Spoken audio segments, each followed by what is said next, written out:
민우신 장관은 백악관과 민주당의 의견 차이로 경기 부양 회담을 중단하도록 내버려 두지 않을 것이라고 말했습니다.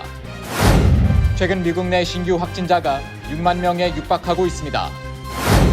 뉴저지주는 내년 3월 15일까지 전기 및 가스 등 요금을 체납하더라도 서비스가 중단되지 않을 것으로 보입니다. 뉴저지 학군의 코로나19 확진자 증가로 일시 폐쇄 조치된 곳이 100여 곳이 넘는 것으로 나타났습니다. 뉴욕주가 야외 영업을 위한 난방시설 가이드라인을 발표했습니다. 코로나19 확산 속에서 메디케어 등의 전화 사기 범죄가 늘고 있습니다. 바이든 후보 스텝 2명이 코로나19 확진 판정을 받아 카말라 해리스의 공식 일정이 잠정 중단됐습니다.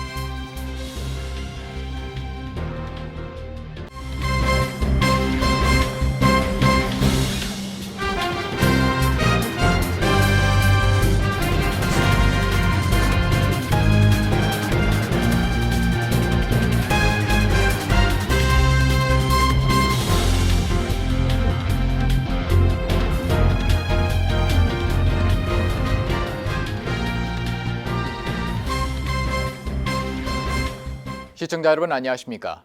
KBTV 뉴스 9 이창원입니다. 10월 15일 KBTV 뉴스 9 첫 번째 소식입니다.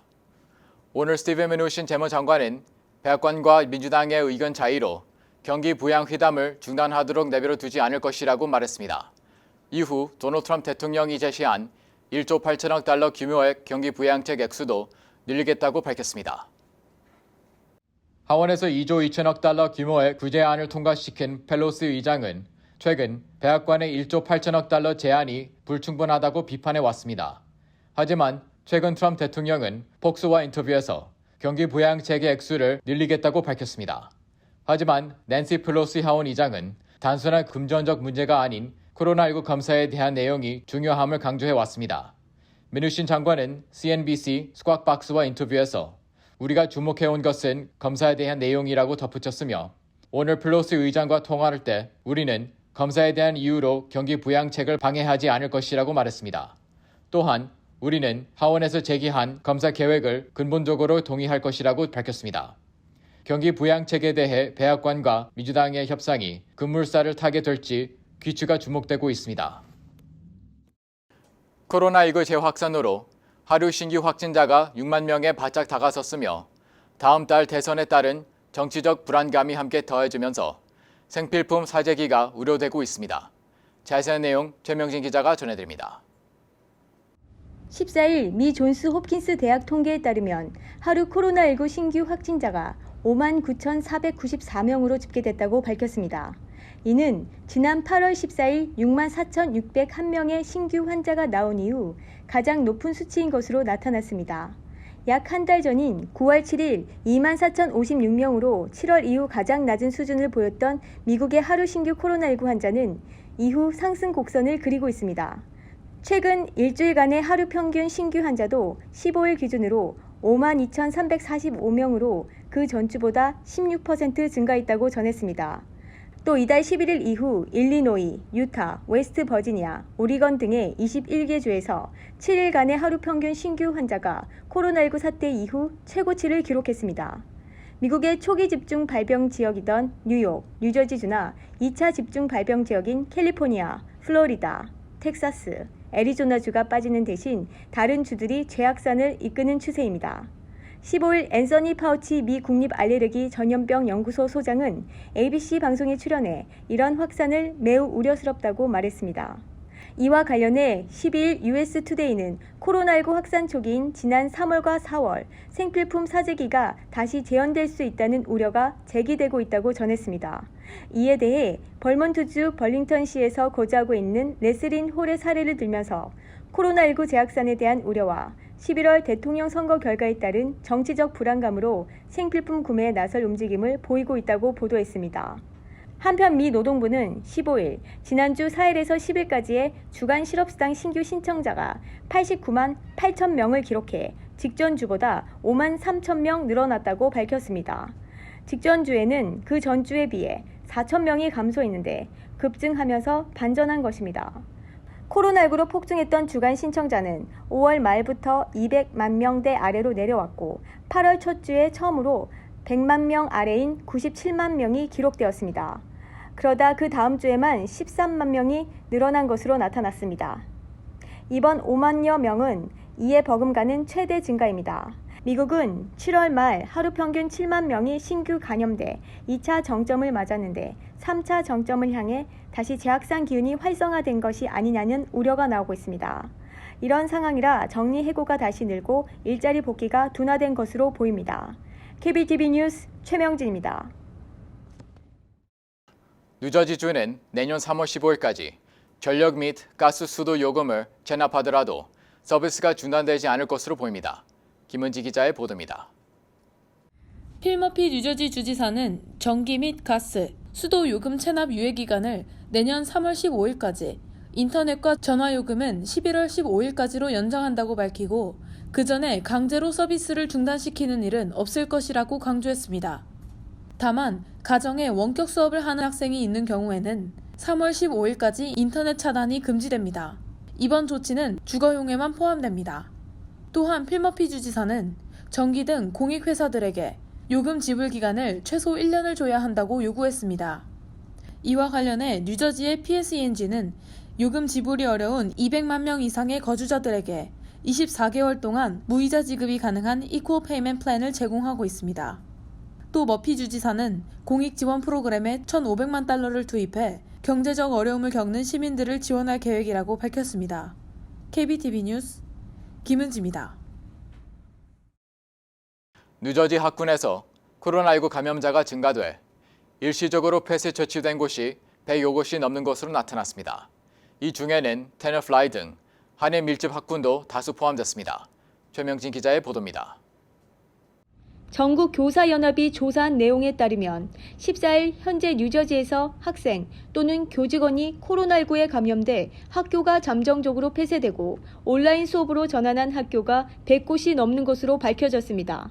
한인 밀집 학군 중에서 버겐 카운티 테너플라이 학군은 중학생 2명이 코로나19에 감염돼 지난 8일부터 2주간 학교 문을 닫고 온라인 수업으로 전환했다고 밝혔습니다.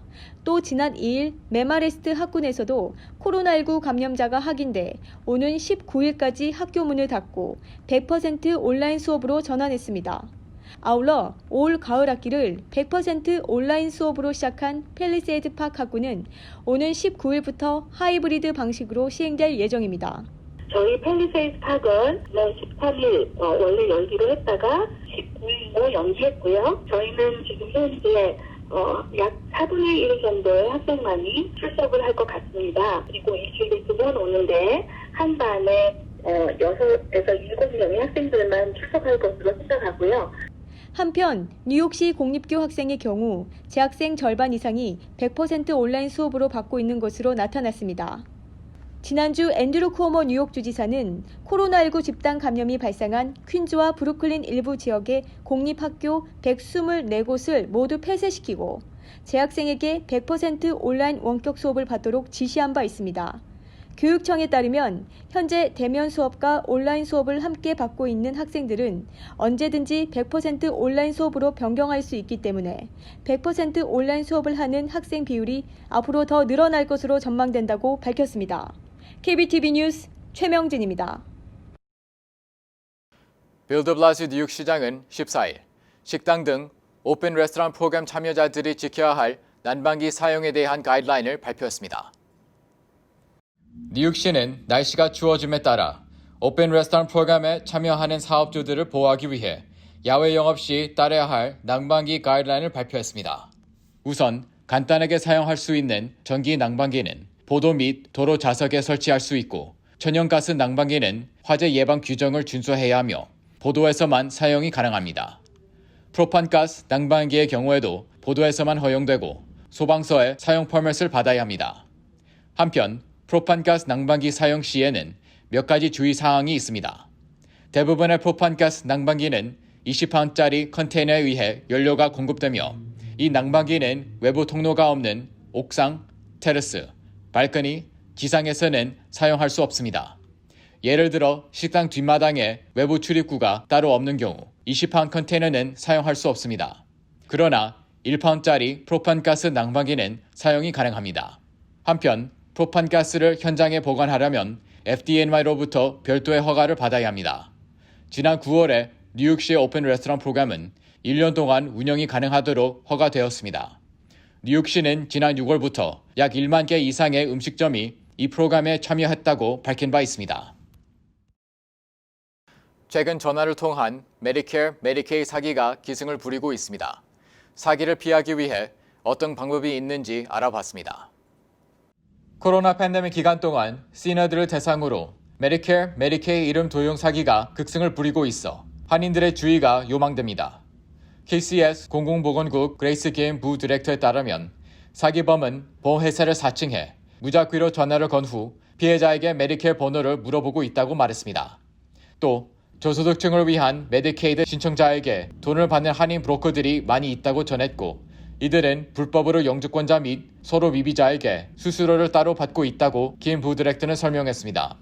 독립적으로 라이선스를 취득한 보험 에이전트는 따로 감시하는 곳이 없어 한인 상대로 불법으로 신청서와 변역 수수료 등을 별도로 청구하는 것으로 나타났습니다. 본인에게 필요 없는 의료기기나 아니면 약 또는 신발 여러 가지들을 전화로 해서 판매하는 것처럼 해서 신청하지 않고 동의하지 않았는데도 그거를 보내주고 그리고 메디케어에다가 그 금액을 클레임하는 경우도. 한편 김 부디렉터에 의하면 이러한 메디케어, 메디케이드 사기 피해를 방지하기 위해서는 먼저 병원의 검진을 받을 경우 의사와의 약속 날짜를 달력에 기록하고 받는 검사와 의료 서비스 내용을 적어두어야 하며 의료 제공자로부터 영수증과 명세세를 잘 보관해야 한다고 말했습니다. 또 기록해둔 달력의 날짜와 서비스 내용을 비교, 검토해야 하며 모든 부분이 맞는지 다시 확인이 필요하다고 전했습니다. 이 중 메디케어 사기로 인식될 경우 메디케어로 전화해 보고해야 합니다. 어제 저녁 바이든 후보 선거 캠페인의 스태프들 중 2명이 코로나19 확진 판정을 받은 것으로 확인되면서 카말라 해리스 민주당 부통령 후보가 오는 19일까지 공식 일정을 잠정 중단하기로 결정했습니다. 김은지 기자의 보도입니다. 카말라 해리스 민주당 부통령 후보의 공식 일정 잠정 중단 소식은 트럼프 대통령이 코로나 바이러스 양성 반응을 보였다고 발표한 지 2주 만입니다. 조 바이든 캠페인 측은 해리스는 공식 일정을 중단하는 동안 원격으로 선거운동을 진행할 예정이며 19일인 월요일부터 직접 모든 대선 관련 일정을 재개할 예정이라고 밝혔습니다. 어제 발표된 공식 성명에 따르면 확진 판정을 받은 2명의 스태프들은 카말라 해리스 후보의 소통 담당 책임자 리즈 앨런과 구체적인 이름을 공개하지 않은 한 승무원입니다. 이 2사람 모두 비행 전과 후에는 음성 판정을 받았습니다. 젠 오말리 딜런 조 바이든 캠페인 매니저에 따르면 앨런이나 승무원 모두 양성 반응이 나온 이후 조 바이든과 해리스 및 기타 직원들과 접촉한 적이 없다고 강조했습니다. 2사람 모두 10월 8일에 해리스 상원의원과 함께 비행기를 타고 있었지만 그녀는 비행 중에도 N95 마스크를 착용하고 있었고 2명 중 누구와도 15분 이상 함께 6피트 안에 있지 않았다고 말했습니다. 그는 이어 CDC가 코로나19 가이드라인에서 규정한 확진자와 확진 판정 직전 이틀 동안 접촉이 없었어야 한다는 내용을 감안하면 해리스 후보는 격리를 해야 할 필요가 없다고 주장했습니다. 그럼에도 불구하고 코로나19에 대한 최상의 예방을 추구한다는 정신에 따라 이와 같은 결정을 내린 것이라고 언급했습니다. 해리스는 10월 8일 이후 2차례 PCR 검사를 받았고 모두 음성 반응이 나왔습니다. 바이든 후보의 경우 마지막으로 발표된 음성 테스트 결과는 화요일이었습니다. KBTV 뉴스 김은지입니다. 뉴욕시 선거관리위원회에 따르면 2021년 치러지는 시의원 선거에 뉴욕 한인 봉사센터 린다 리 회장이 뉴욕 시의원에 도전한다고 전했습니다. 선관위에 따르면 23 선거구에는 이 회장 외에도 3명의 후보가 후보 등록을 마친 상황이라고 전했습니다.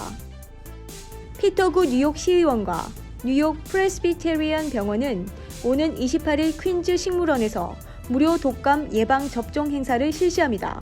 시간은 이날 오후 3시부터 6시까지며 자격은 18세 이상의 시의회 20선거구 거주자로 신분증을 지참해야 하며 전화를 통한 사전 예약이 필수입니다.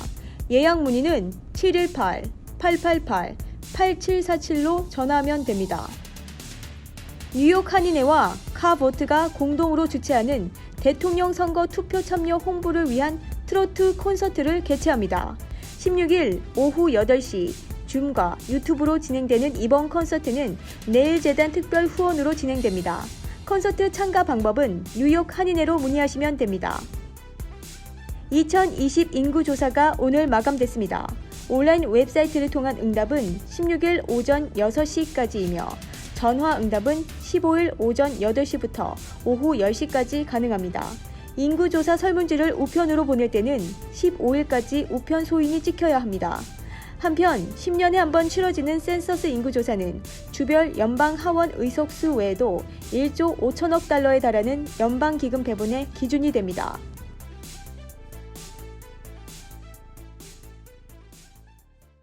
잠시 후 커뮤니티 브리핑을 전해드립니다.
이어서 환율과 증시 전해드립니다.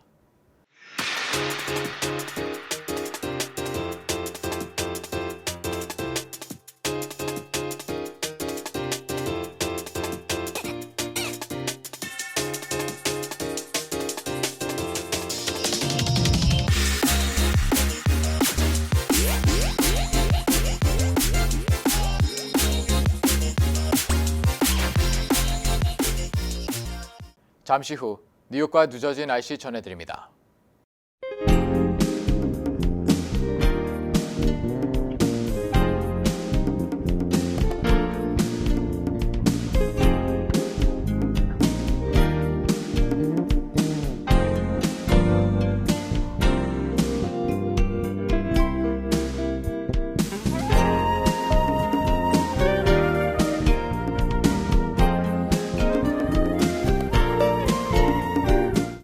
코로나19 사태 속에서 메디케어 이용자들의 개인 정보를 노리는 사기가 급증하고 있어 한인들의 각별한 주의가 요구되고 있습니다.